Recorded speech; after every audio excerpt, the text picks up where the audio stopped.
Assalamualaikum warahmatullahi wabarakatuh. Halo anak-anak Bapak semuanya, apa kabarnya hari ini? Semoga anak-anak Bapak berada dalam keadaan sehat walafiat. Amin, amin ya rabbal alamin. Baik anak-anak Bapak semuanya, kembali lagi bertemu bersama Bapak pada mata pelajaran Pendidikan Agama Islam dan Budi Pekerti. Untuk itu anak-anak Bapak semuanya, sebelum kita mulai pembelajaran kita pada hari ini, mari sama-sama kita buka dengan doa sebelum belajar. Bismillahirrahmanirrahim. Rabbi zidni ilma warzuqni fahma. Amin. Mudah-mudahan dengan kita bacakan doa sebelum belajar tadi, maka pembelajaran yang kita lalui hari ini berjalan dengan lancar dan ilmu yang kita harapkan pada hari ini dimudahkan oleh Allah Subhanahu wa taala. Amin amin ya rabbal alamin. Anak-anak Bapak yang saleh dan salehah, pada pertemuan sebelumnya kita sudah membahas tentang materi Asmaul Husna, yaitunya tentang Asmaul Husna Al-Ghaffar dan Al-Afu. Untuk itu anak-anak Bapak semuanya, apakah anak-anak Bapak masih ingat pelajaran kita yang kemarin, yaitu Asmaul Husna Al-Ghaffar dan Al-Afu. Apa itu Al-Ghaffar? Yaitu Allah Maha Pengampun, dan Al-Afu adalah Allah Maha Pemaaf. Maka daripada itu anak-anak Bapak semuanya, semoga anak-anak Bapak masih ingat pelajaran kita yang sebelum ini. Anak-anak Bapak yang saleh dan salehah, untuk itu kita lanjutkan pada materi kita pada hari ini, yaitu masuk kepada materi bab 3 dalam buku kita, yaitu tentang hidup damai dengan bermaafkan. Anak-anak Bapak yang saleh dan salehah, adapun tujuan pembelajaran kita pada hari ini adalah yang pertama, setelah anak-anak Bapak belajar ataupun menyaksikan video ini, anak-anak Bapak harapkan bisa mengetahui makna dari maaf dan memaafkan. Dan yang kedua, Bapak harapkan anak-anak Bapak bisa memahami bagaimana pentingnya meminta maaf dan memberikan maaf kepada orang lain. Itulah tujuan pelajaran kita pada hari ini. Hidup damai dengan bermaafan itu merupakan cerminan dari sebuah sikap, yaitu akhlak terpuji. Anak-anak Bapak yang saleh dan salehah, coba anak-anak Bapak perhatikan gambar di samping ini. Gambar di samping itu adalah dua orang yang saling berjabat tangan atau bersalaman, yaitunya salah satu di antara mereka yang mungkin pernah melakukan kesalahan, dan satu lagi adalah orang yang mungkin pernah dia dizalimi oleh temannya sendiri. Maka mereka di sana adalah melakukan sebuah terpuji, yaitu saling bermaafan. Kesalahan terbesar apabila kita tidak memberikan kesempatan kepada orang lain untuk menjelaskan duduk persoalan tertentu. Barangkali ada di antara kita yang mungkin saja pernah melakukan kesalahan kepada teman kita, dan kita meminta maaf kepada teman kita. Dan selaku orang yang pernah disakiti atau dizalimi, maka kita harus membuka pintu maaf untuk orang yang pernah menyakiti kita tersebut.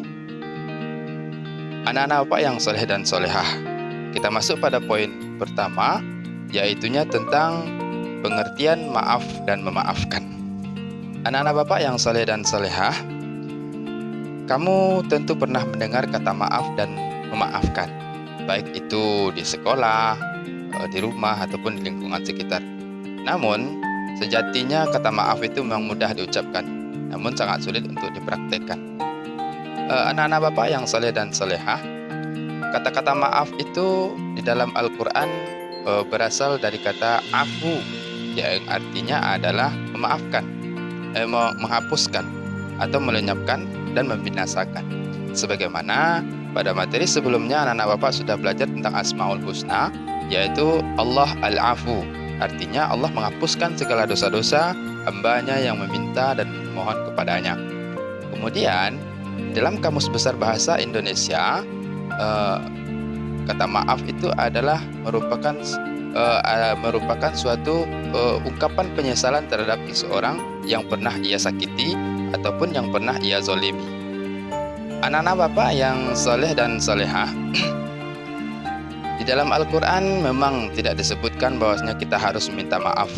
Namun sejatinya orang yang meminta maaf itu adalah orang yang mau merendahkan hatinya untuk mengakui kesalahannya kepada orang lain, agar orang lain tersebut mau memaafkan atas perbuatan yang pernah ia lakukan kepada orang tersebut.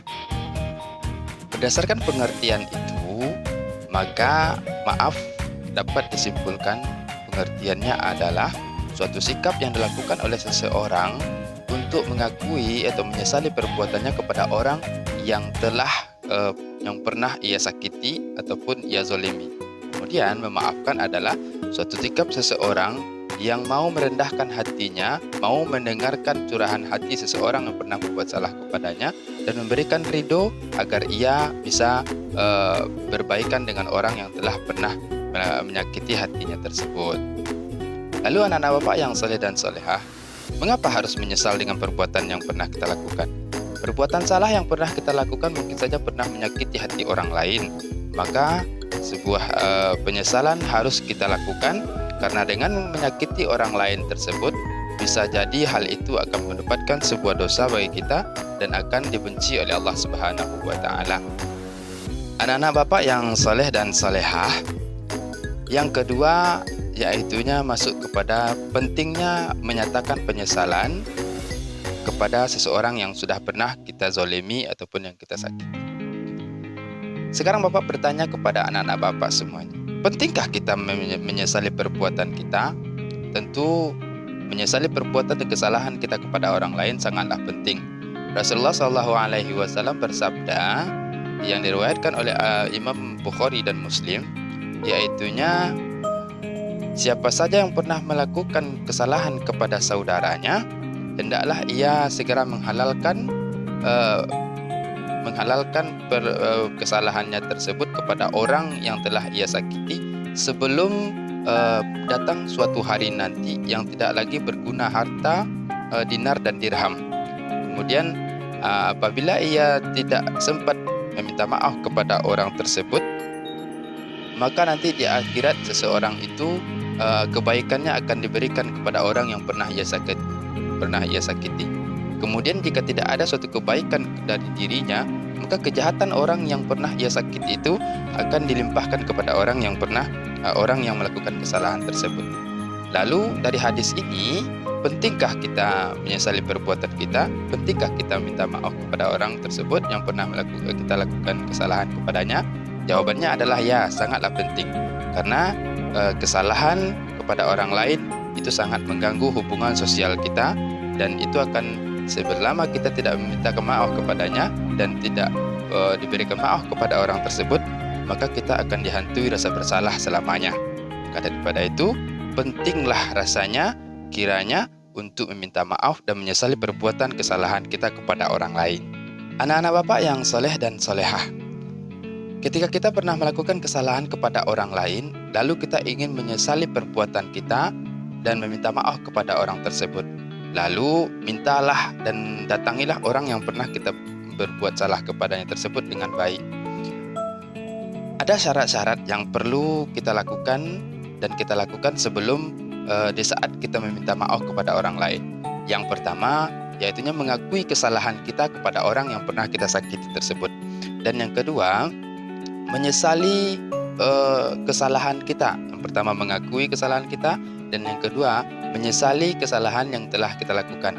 Dan yang ketiga adalah jangan mencari-cari alasan atau sebab kita terpaksa meminta maaf kepadanya. Jangan seperti itu, karena syaratnya adalah jangan mencari alasan yang lain. Kemudian yang keempat adalah dilakukan dengan bersungguh-sungguh. Kalau kita ingin menyesali perbuatan kita, maka lakukanlah dengan sungguh-sungguh. Kemudian anak Bapak semuanya, dan yang kelima adalah bertekad untuk tidak akan mengulangi kesalahan kita kepada orang yang pernah kita sakiti tersebut. 5 syarat ini wajib ada pada diri kita ketika kita hendak meminta maaf kepada orang lain dan mengakui dan menyesali perbuatan kita kepada orang yang pernah kita sakiti tersebut. Anak-anak Bapak yang soleh dan solehah, lalu bagaimana jikalau posisi kita adalah seorang yang disakiti atau dizolimi? Lalu bagaimanakah cara kita supaya kita bisa memaafkan orang tersebut? Nah, Ketika kita berposisi sebagai orang yang pernah disakiti atau dizolimi, maka syarat-syarat yang harus kita lakukan ataupun sikap kita di dalam memaafkan orang lain adalah yang pertama, di dalam memaafkan orang lain tersebut ikhlas karena Allah Subhanahu wa taala. Dan yang kedua, melepaskan hak membalas. Jangan ada lagi niat kita untuk membalas kejahatan orang tersebut. Kemudian yang ketiga adalah tidak menuntut denda ataupun syarat. Contoh, kita ingin memaafkan kesalahan orang tersebut dengan syarat dia harus melakukan sesuatu untuk kita baru kita merasa puas dengan kejahatan pembalasan dendam dari diri kita kepadanya. Kemudian yang keempat yaitu menghapuskan rasa sakit hati. Jikalau kita ingin telah memaafkan orang tersebut, maka tidak boleh ada lagi rasa sakit hati kita kepada orang tersebut. Dan yang kelima, tidak menyisakan dendam. Tidak ada lagi dendam dalam hati kita jikalau kita telah memaafkan orang tersebut. Anak-anak Bapak yang soleh dan solehah, di dalam memaafkan merupakan suatu nilai yang tinggi di sisi Allah Subhanahu wa taala. Sebagaimana firman Allah surah Al-Baqarah ayat 263, artinya yaitu apa kata Allah Subhanahu wa taala? Perkataan yang baik dan pemberian maaf lebih baik daripada seseorang bersedekah yang diiringi tapi menyakiti orang lain. Maka Allah Maha Kaya, Maha Penyantun. Quran surah Al-Baqarah ayat 263. Intinya adalah perkataan yang baik dan memberikan maaf kepada orang lain dan orang yang pernah melakukan kesalahan kepada kita, itu merupakan suatu hal yang lebih baik di sisi Allah Subhanahu wa taala dibandingkan daripada bersedekah yang diiringi tindakan yang menyakiti orang lain. Anak-anak Bapak yang soleh dan solehah, itulah materi kita pada hari ini. Yang pertama, makna meminta maaf dan memaafkan orang lain. Dan yang kedua, yaitunya pentingnya meminta maaf dan memberikan maaf kepada orang lain. Semoga anak-anak Bapak bisa memahami materi ini dan dapat kita amalkan dalam kehidupan kita sehari-hari. Anak-anak Bapak yang soleh dan solehah, itulah materi kita pada hari ini. Sebagai kesimpulan pembelajaran kita atau kesimpulan materi ajar hari ini adalah yang pertama, makna dari maaf dan memaafkan adalah maaf adalah suatu sikap bagi seseorang yang pernah melakukan kesalahan yang mengakui penyesalannya terhadap tindakan yang pernah ia lakukan kepada orang tersebut dan mengharapkan ridho dari orang yang telah ia sakiti. Kemudian yang kedua, memaafkan. Memaafkan adalah suatu sikap seseorang yang mau mendengarkan curahan hati seseorang atau pengakuan ataupun penyesalan seseorang yang pernah menyakitinya dan memberikan ridho kepada orang tersebut agar hubungan sosial menjadi lebih baik lagi. Kemudian pentingnya maaf dan memaafkan. Maaf dan memaafkan sangat penting untuk membangun rasa hablum minannas kita. Sebelum kita hablum minallah kita baik, maka kita perlu memperbaiki hablum minannas kita dengan cara jikalau kita pernah disakiti dan jikalau kita pernah melakukan kesalahan kepada orang lain, maka diharapkan kepada kita untuk saling memaafkan satu sama lainnya. Anak-anak Bapak yang soleh dan solehah, itulah materi kita pada hari ini. Semoga anak-anak Bapak dapat memahami dan silahkan kamu lanjutkan perintah berikutnya, yaitu dengan mengerjakan tugas-tugas yang akan Bapak berikan. Sekian, terima kasih. Assalamualaikum warahmatullahi wabarakatuh.